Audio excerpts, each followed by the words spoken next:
പ്രിയപ്പെട്ടവരെ, എല്ലാവർക്കും സ്വാഗതം. UK, ജപ്പാൻ, ഇറ്റലി എന്നീ രാജ്യങ്ങൾ ചേർന്ന് വികസിപ്പിക്കുന്ന ഒരു 6th ജനറേഷൻ എയർക്രാഫ്റ്റാണ് ഗ്ലോബൽ കോമ്പാറ്റ് എയർക്രാഫ്റ്റ് പ്രോഗ്രാം അഥവാ GCAP. ഈ പ്രോഗ്രാമിന്റെ ഭാഗമാകുവാൻ ഇന്ത്യ താൽപര്യം പ്രകടിപ്പിച്ചിരിക്കുകയാണ് എന്ന് ജപ്പാനീസ് മീഡിയകൾ ഏതാനും മാസങ്ങൾക്ക് മുമ്പ് റിപ്പോർട്ട് ചെയ്തിരുന്നു. അതിനുശേഷം ജപ്പാനീസ് ഗവൺമെന്റ് ഫോർമലായി തന്നെ ഇന്ത്യയെ GCAPയിൽ പങ്കാളികളാകുവാൻ ക്ഷണിച്ചിരുന്നു എന്നും റിപ്പോർട്ടുകളുണ്ട്. UK ടെമ്പസ്റ്റ് എന്ന പേരിൽ ഒരു 6th ജനറേഷൻ ഫൈറ്റർ എയർക്രാഫ്റ്റ് നിർമ്മിക്കുവാൻ പ്ലാൻ ചെയ്തിരുന്നു.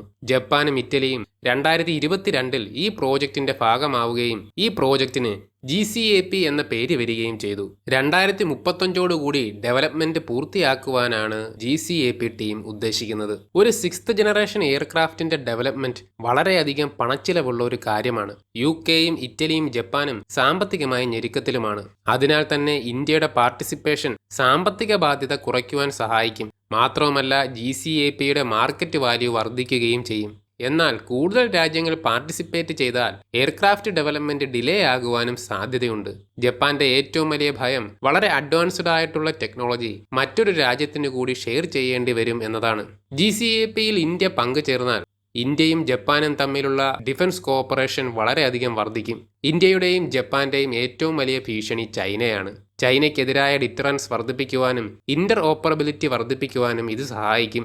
എന്നാൽ ജപ്പാന്റെ മിനിസ്ട്രി ഓഫ് ഡിഫൻസിലെ ഒരു ഉന്നത ഉദ്യോഗസ്ഥൻ പറഞ്ഞത് തങ്ങളുടെ ടെക്നോളജി മോഷ്ടിക്കപ്പെടും എന്നത് മാത്രമാണ് ഇതുകൊണ്ട് ഉണ്ടാവുക എന്നതാണ്.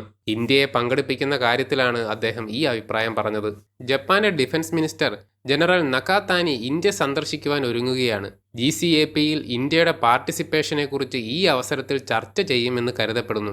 GCAP പോലുള്ള വളരെ അഡ്വാൻസ്ഡ് ആയ ഒരു പ്രോഗ്രാമിൽ ജോയിൻ ചെയ്യുക എന്നത് ഇന്ത്യയെ സംബന്ധിച്ച് തീർച്ചയായും ഒരു നല്ല കാര്യമാണ്. GCAP പ്രോഗ്രാമിൽ പങ്കുചേർന്നാൽ ഇന്ത്യക്ക് എന്തെങ്കിലും തരത്തിലുള്ള ട്രാൻസ്ഫർ ഓഫ് ടെക്നോളജി ലഭിക്കുമോ എന്ന കാര്യത്തിൽ ഉറപ്പില്ല. റഷ്യയുമായി ചേർന്ന് FGFA അഥവാ 5th ജനറേഷൻ ഫൈറ്റർ എയർക്രാഫ്റ്റ് നിർമ്മിക്കുന്നതിന് ഇന്ത്യ 2010 കാലയളവിൽ ഒരുങ്ങിയിരുന്നു. എന്നാൽ പകുതി ചെലവ് ഇന്ത്യ വഹിക്കേണ്ടി വരും എന്നതൊഴിച്ചാൽ പ്രധാനപ്പെട്ട ടെക്നോളജി ഒന്നും ഇന്ത്യയിൽ നിർമ്മിക്കുന്നതിനോ റഷ്യ നിർമ്മിക്കുന്നത് ഇന്ത്യക്ക് കൈമാറുവാനോ റഷ്യ തയ്യാറായിരുന്നില്ല. ഈ കാരണത്താൽ തന്നെ FGFA പ്രോജക്റ്റിൽ നിന്നും ഇന്ത്യ പിന്മാറുകയാണ് ഉണ്ടായത്. GCAP പ്രോഗ്രാമിലും ഇങ്ങനെ സംഭവിക്കാതിരിക്കുവാൻ ഇന്ത്യ ശ്രദ്ധിക്കണം. UKയും ജപ്പാനും അവരുടെ ടെക്നോളജി കൈമാറുവാൻ വിമുഖത പ്രകടിപ്പിച്ചിട്ടുണ്ട്. ഒരു 6th ജനറേഷൻ എയർക്രാഫ്റ്റ് നിർമ്മിക്കുവാൻ വളരെയധികം ചിലവുള്ള കാര്യമാണ്. പണത്തിന് വേണ്ടി മാത്രമാണ് ഇന്ത്യയെ പങ്കാളികളാക്കുന്നതെങ്കിൽ തീർച്ചയായും ഇന്ത്യ ഈ പ്രോജക്റ്റിൽ നിന്നും പിന്മാറണം. GCAP പ്രോഗ്രാമിന് ഏകദേശം $43 ബില്യൺ ചിലവ് വരുമെന്ന് കണക്കാക്കുന്നു. 4 രാജ്യങ്ങൾ തുല്യമായി ചിലവ് വഹിച്ചാൽ ഇന്ത്യക്ക് $10 ബില്യൺ മുകളിൽ പണച്ചിലവുണ്ടാകും. ഇന്ത്യയുടെ AMCA, TEDBF, തേജസ് MK2 എന്നീ 3 പ്രോഗ്രാമുകൾക്കും കൂടി ഏകദേശം $5 ബില്യൺ മാത്രമേ ആകുന്നുള്ളൂ. നമ്മുടെ പ്രോഗ്രാമുകൾ എത്രത്തോളം കോസ്റ്റ് എഫക്റ്റീവ് ആണ് എന്നതാണ് ഇതിൽ നിന്നും നമ്മൾ മനസ്സിലാക്കേണ്ടത്. ജെറ്റ് എഞ്ചിനുകൾ ഒഴിച്ച് ബാക്കിയുള്ള എല്ലാ തരത്തിലുമുള്ള 6th ജനറേഷൻ ടെക്നോളജി വികസിപ്പിക്കുവാൻ ഇന്ത്യക്ക് ഇന്ന് കഴിവുണ്ട്. പല 6th ജനറേഷൻ ടെക്നോളജികളും AMCAയിൽ ഉണ്ടാകും. നമ്മൾ മുടക്കുന്ന പണത്തിന് ആനുപാതികമായെങ്കിലും ടെക്നോളജി ട്രാൻസ്ഫർ ലഭിച്ചാൽ മാത്രമേ GCAP പ്രോഗ്രാം ഇന്ത്യക്ക് ഗുണം ചെയ്യൂ. ഇന്ത്യ തങ്ങളുടെ AMCA പോലെയുള്ള ഡൊമസ്റ്റിക് പ്രോജക്റ്റുകൾ ഒരു തരത്തിലും ഡിലേ ആകുവാതിരിക്കുവാൻ ശ്രദ്ധിക്കണം. GCAPയുടെ ടെക്നോളജി AMCAയെ കൂടുതൽ മെച്ചപ്പെടുത്തുന്നതിനും സഹായിക്കും. ചൈനയുടെ 6th ജനറേഷൻ പ്ലാറ്റ്ഫോമുകളായ J-36, J-50 എന്നിവ ഇതിനോടകം പലതവണ പരീക്ഷണ പറക്കലുകൾ നടത്തിയിട്ടുണ്ട്. ഇവയെ പ്രതിരോധിക്കുവാൻ AMCAയും GCAPയും ഇന്ത്യക്ക് ആവശ്യമാണ്.